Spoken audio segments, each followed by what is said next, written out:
வணக்கம். நான் உங்கள் ஜெயா. இன்றைக்கி நம்ம இந்த வீடியோவில் சரோஜினி நாயுடு எழுதின இந்த ஃபாரஸ்ட் இந்த போமுடைய சமரியை பார்க்கலாம் வாங்க. இந்த பாடலோட முக்கியமான கருத்து என்னென்னா, எதெல்லாம் நம்மளை தாண்டி போயிடுச்சோ, அதாவது பழைய கஷ்டங்கள் இல்லை நிறைவேறாத விஷயங்கள் எது இருந்தாலும் அதெல்லாம் விட்டுட்டு எதெல்லாம் நமக்கு ஒரு நம்பிக்கையை தருமோ இல்லை நடக்கும் அப்படின்ற எண்ணம் இருக்குமோ அதை மாத்திரம் எடுத்துக்கிட்டு முன்னாடி போகணும், எதிர்காலத்தை நம்ம சந்திக்கணும் அப்படின்றது தான் இது. இதில் ஒருத்தர் நம்மக்கிட்ட பேசுகிற மாதிரி தான் இந்த கவிதை எழுதியிருக்காங்க. அதில் அவங்க என்ன சொல்கிறாங்கன்னா, செத்து போன கனவுகளெல்லாம் சேர்த்து இந்த காட்டில் நம்ம எரிச்சிடலாம். அந்த செத்து போன கனவுகளுக்காக அதை எரிச்சதுக்காக நம்ம வருத்தத்தை தெரிவிச்சுக்கலாம். ஆனால் நம்ம திரும்பி எழுந்து தான் ஆகணும், உலகத்தை திரும்பி பார்த்து தான் ஆகணும். அப்போ தான் நம்ம வாழ்க்கையோடைய சோகத்தை எல்லாத்தையுமே நம்மளால் திரும்பி கைப்பற்ற முடியும் அப்படின்றாங்க. இப்போ தலைவே ஃபாரஸ்ட்னு தான் வருது. அதனால் ஒரு ஃபாரஸ்ட்டில் பற்றி பேசுகிற மாதிரி தான் அந்த கவிதை எழுதியிருக்காங்க. அங்கே இருக்கிற மரங்கள்லாம் என்ன சொல்லுதுன்னா, நம்மளுடைய கனவுகள் நிறைய அப்படியே நிறைவேறாமலே கீழே விழுந்து செத்து போயிடுச்சு. நம்ம என்ன பண்ணலாம், அந்த கனவு எல்லாத்தையும் சேர்த்து வச்சு அதெல்லாம் கொளுத்தலாம். எதை வச்சு கொளுத்தலான்னா, அந்த காட்டில் நிறைய மலர்கள்லாம் விழுந்திருக்கும் இல்லையா, அந்த வெள்ளை மலர்களையும் அந்த சிகப்பு இலைகளையும் போட்டு இந்த கனவுகளெல்லாம் நம்ம எரிச்சிடலாம். அதுக்கப்புறம் அந்த மரங்கள்லாம் கொஞ்சம் ஓய்வு எடுத்துக்கணும் அப்படின்னு நினைக்குதுங்க. சரி, ஓய்வு எடுத்துக்கலாம். ஆனால் சாயங்காலம் வரைக்கும் நம்ம துக்கம் அனுசரிக்கணும். அதே சமயத்தில் நம்ம இந்த இறந்து போன அந்த கனவுகளை பற்றியும் நம்ம நினச்சி பார்க்கணும். ஆனால் வாழ்க்கையை முன்னோக்கி போகணும். ஏன்னா நம்பிக்கை தான் வாழ்க்கை. அதனால் அந்த எரிஞ்சு போன சாம்பல்லேருந்து நம்ம எழுந்துக்கணும். எழுந்து நம்ம சுற்றி போகணும். நம்மளுடைய கனவுகளெல்லாம் எதெல்லாம் நம்மளால் இன்னும் தொடர முடியுமோ அதையெல்லாம் ஒரு புது கனவாக ஒரு புது தொகுப்பாக நம்ம தொடங்கணும் அப்படின்னு சொல்லியிருக்காங்க. ஆரம்பத்திலே பார்த்திங்கன்னா, வாங்க நம்மளால் நிறைவேறாத ஆசைகள்லாம் நம்ம போட்டு எரிச்சிடலாம் அப்படின்னு தான் ஆரம்பிக்குது.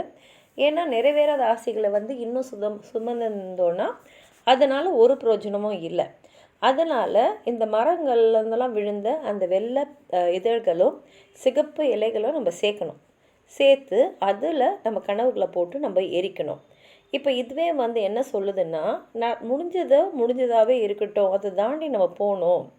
நம்மளால் அடைய முடியாத சில விஷயங்கள் வச்சு இனிமேலும் எதிர்காலத்தில் நமக்கு இது கிடைக்காதுன்னு நமக்கு தெரிஞ்ச விஷயங்களை மனசில் வச்சுக்கிட்டு நம்ம அலையிறதுனால ஒரு பிரயோஜனமும் இல்லை அப்படின்னு சொல்லிட்டு இந்த ஸ்பீக்கர் சொல்கிறாங்க. நம்மளாம் ரொம்ப களைப்பாக இருக்கும்.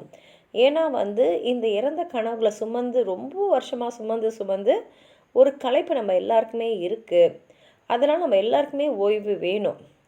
அதுவும் இந்த ஓய்வு இப்போது இந்த கனவுகளை எரிக்கிறது மூலமாக நம்ம துக்கத்தை அனுசரிச்சுக்கலாம். அந்த ஓய்வு நேரத்தில் அதை செஞ்சிடலாம். அதுக்கப்புறம் இந்த எரிஞ்சு போன சாம்பலை நம்ம நம்மளுடைய புது கனவுகள் நம்ம இனிமேல் நம்ம வாழ்க்கையில் என்ன வருமோ அதை மாத்திரம் நம்ம எடுத்துக்கலாம். ஏன்னா இறந்து போன கனவுகளால் நமக்கு எந்த பிரயோஜனமும் இல்லை. அதே சமயத்தில் நம்ம ஒரேடியாக இவ்வளோ காலம் இந்த கனவுகளை சுமந்தோமே, நமக்கு ஓய்வு தேவைன்னு சொல்லிட்டு நம்ம நிரந்தரமாக நிறைய நேரம் ஓய்வு எடுக்க முடியாது. இந்த ஓய்வு கூட ஒரு சிறிது காலத்துக்கு தான். நம்ம திரும்பி எழுந்துக்கணும். எழுந்து இந்த உலகத்தை இதில் இருக்க சவால்களை நம்ம எதிர்நோக்கணும். அதனால் மிச்சம் மீதி இருக்கிற கனவுகளை நம்ம திரட்டிக்கணும். நமக்குள்ளே இருக்கிற நம்பிக்கையை நம்ம இன்னும் வலுப்படுத்திக்கணும். நம்ம இந்த உலகத்தில் இருக்கக்கூடிய கஷ்டங்கள் எல்லாத்தையுமே நம்ம கான்கர் பண்ணணும், கைப்பற்றணும் அப்படின்னு சொல்லியிருக்காங்க. வாங்க கவிதையை படிக்கலாம். Oh my heart, let us burn the dear dreams that are dead. Here in this wood, let us fashion a funeral pyre of fallen white petals and leaves that are mellow and red. Here, let us burn them in noon's flaming torches of fire. We are weary, my heart, we are weary. So long we have borne the heavy, loved burden of dreams that are dead. Let us rest. Let us scatter the ashes away for a while. Let us mourn. We will rest, O my heart, till the shadows are grey in the west. But soon we must rise. O my heart, we must wander again into the war of the world and the strife of the throng. Let us rise, O my heart, let us gather the dreams that remain. we will conquer the sorrow of life with the sorrow of song. இப்படி சொல்லி இந்த கவிதையை முடிச்சிருக்காங்க. உங்களுக்கு ஏதாவது சொல்லணும்னு நினச்சிங்கன்னா கீழே இருக்கிற கமெண்ட் பாக்ஸில் எழுதுங்க. இந்த வீடியோவை லைக் பண்ணுங்கள், உங்கள் ஃப்ரெண்ட்ஸோடு ஷேர் பண்ணுங்கள். சப்ஸ்கிரைப் பண்ணாதவங்களாம் ப்ளீஸ் சப்ஸ்கிரைப் பண்ணி சப்போர்ட் பண்ணுங்கள். நன்றி.